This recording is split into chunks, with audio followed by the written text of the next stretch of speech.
Hi everybody, it's Owen from farfaraway.org. Just kicking off a battle report here between myself and Anthony. So first I'll talk about the board and scenario. This is the command and control scenario from the new SR2011 rules pack. So the scenario is straightforward enough, but there's kind of 2 points to it. There's a control area there, which is a 12-inch circle in the center, and there's 4 individual control points. In order to get a point in the game, you need to both control that circle and contest one of those circles, but the contested circle must be with your warcaster or warlock. It's also radial deployment, so you can see my army is kind of deployed in an arc, and Anthony's army is deployed in an arc. So I'll get Anthony to introduce his army. So Anthony, say hi. Hey. Alright, so we've got eSkarre, the almost mandatory Cryx unit with the UA and with the captain. We've got the Deathjack there, we've got a Slayer, Gerlach, the Defiler, the Arc Node, and a Pistol Wraith. So it's a pretty model light army, but we're going to see how it goes. Interesting. First time out. We've fairly dense terrain here to work our way through. From my side of things, the army is led by Fiona the Black, and she has a unit of 6 Sea-Dog cultists. In her battle group she has the Buccaneer and the Nomad. Lord Rockbottom's in there. Other solos are Hawk, Grogspar, Ian and Holt are there as a unit. There is a unit of press gangers, so that's the unit of 6 there on the sea bases. And there's a large unit led by Mr. Walls there of Sea Dogs, and there's also a rifleman in there to round out the 35 points. Alright, so I have the first turn, so let's kick it off and see how things go.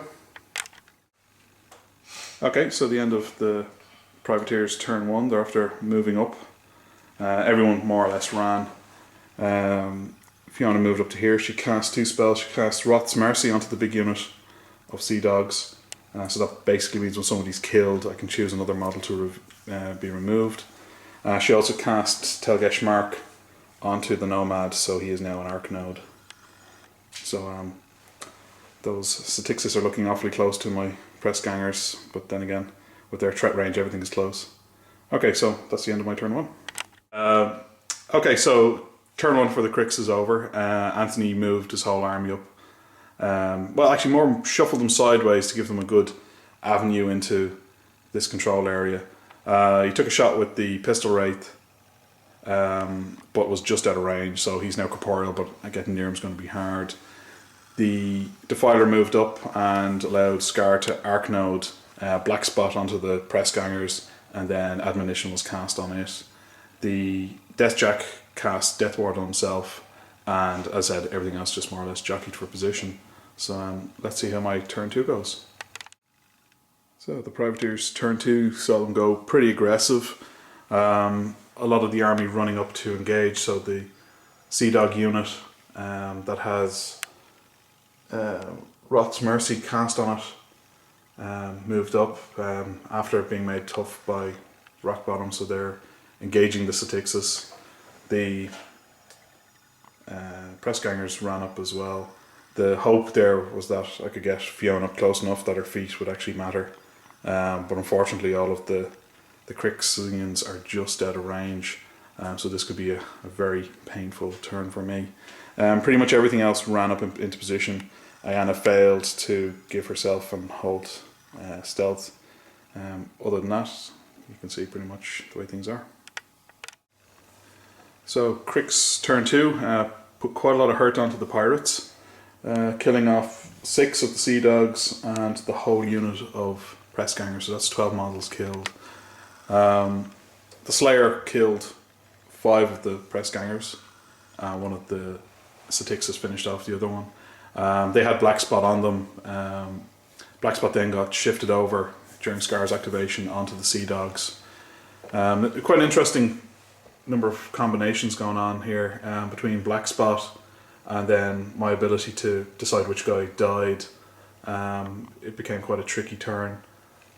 So I've tried to leave myself a few charges by deciding who died, but nonetheless a lot of pain. So Admonition on the Slayer, which is going to make trying to pin him down really, really tricky. So onto my turn. So the Privateers turn 3, I think. I officially hate admonition. So Grogspar moved up to try and take a range shot at the Slayer that was beside him, but the Slayer then admonitioned into melee, so he then took a swing at it, but didn't do any damage. I have feasted this turn, so hopefully I have got some defense. There's a lot of my armies covered by 14 inches, and a lot of the enemy would be covered by that as well. And the big news is the amount of damage that the Sea Dogs managed to do. They decimated the Satixus between payday from Rock Bottom and having Objective Desire from Hawk, so they did a lot of damage. Hawk used acrobatics to get into Gerlach, did 4 pips of damage to him, but didn't do a whole lot else. Our second attack failed to damage.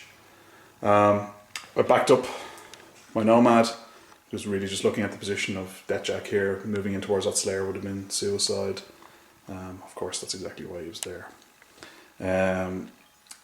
Spectacularly, Holt managed to miss 2 shots. He needed 6s to hit. He had magic attacks because of Iana, and managed not to kill the Pistol Wraith. Okay, so it's Cryx turn 3, I think.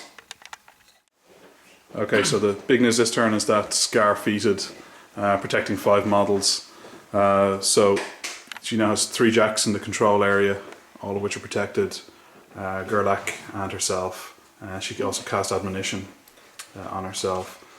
More of the Sea Dogs died to various different attacks, 2 of which came from the Pistol Wraith, which was pretty good going given that Fiona's feat was up, so everyone was just rolling 1 die.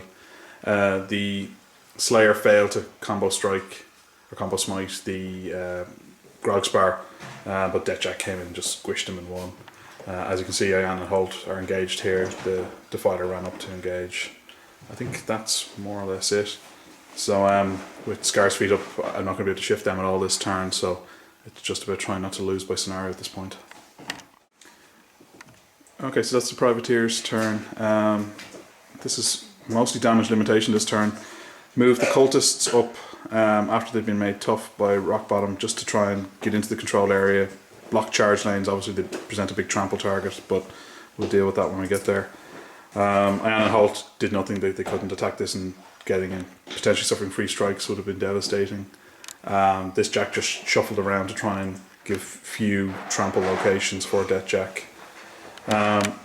On this side, I moved the Archnode up onto the Buccaneer, shifted the Sea Dogs around a little bit, moved Hawk up into the back just to be vaguely threatening, but probably all I should do is attract a couple of focus to get herself blasted.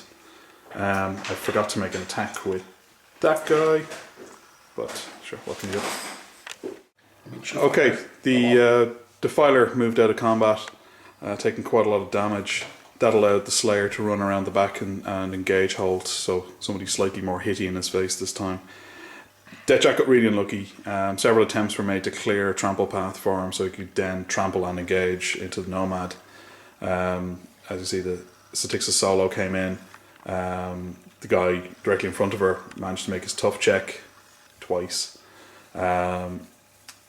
The Pistol Wraith came in, took a couple of pot shots. That chap there. That chap there. But again, he made his tough check. I think what will kill them is the fact that the Defiler, when he did step out, managed to get a spray onto them. So they're now corroded. So unless I'm very lucky rolling low, they'll die. In other news, Gar ran away because she's scared. Scared specifically of Hawk, which is a fair thing to be scared of. Gerlach ran to engage 2 of my solos, and the Satixus killed 1 Sea Dog, reducing the Sea Dog to a total of 2 guys. And I think that's about it. So let's see how the next turn goes. Okay, the Satixus have been wiped out, but not a whole lot of other good things happened. My Nomad charged into Deathjack and completely whiffed. I think did 1 single point of damage. Yeah, great. Neither Rock Bottom or Doc were able to hit Gerlach. Not good. Did manage to kill the Satixus solo in the middle here. Holt missed with 3 of his attacks against the Slayer, only causing a few pips of damage. Over here, Scar still out of reach. Hawk charged into the final remaining Statixis, but there's only one left after the Sea Dogs have taken care of the other two. Killed her.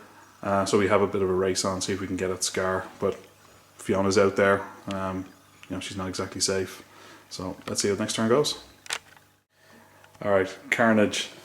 As you can see, the zone is pretty clear privateers. Except for that one guy. That one guy. Will not die. He will not die. The Nomad got completely wrecked by Death Jack. The Slayer took out Holt without difficulty. The Pistol Raid shot Iana. I think the Slayer also took out one of the one of the grunts that was in reach. One of the grunts that was in reach. So I see that zone's quite clear. Gerlach killed off Rock Bottom but failed to hit Doc. On forward. Scar ran this way, just trying to get herself into a bit of cover. Again, just playing the sensible game. So not a lot the privateers can do next turn, so we'll see how long we can draw this out. Some of the crane, yeah. On my turn, there were very few things I could do. So ran up this guy who's an Arc Node at the moment, cast Soulfire. He was out to see Scar at that point and caused a few pips of damage. Hawk ran as quickly as she could in her direction, but then Admonition allowed Scar to hop around the corner of the building. Over there, nothing much happened. Doc did an anatomical precision point of damage onto Gerlach. The last remaining cultist charged into the Pistol Wraith, doing nothing. These two guys charged into Death Jack, causing a few pips of damage, but again, not a whole lot. So I think Fiona is in big trouble. Top crop, let's just reach her. So it's all over. Army on that bit there. Death Jack has smashed Fiona in the face, finishing the game. Didn't end that tight. I mean, some more damage ended up being done onto Scar via the Arc Node on my turn. Hawk ran into combat there, so she didn't get a chance to attack. They're having a deadly sword fight though. They're having a deadly sword As far as my imagination goes. right on a pier. I mean, how scenic.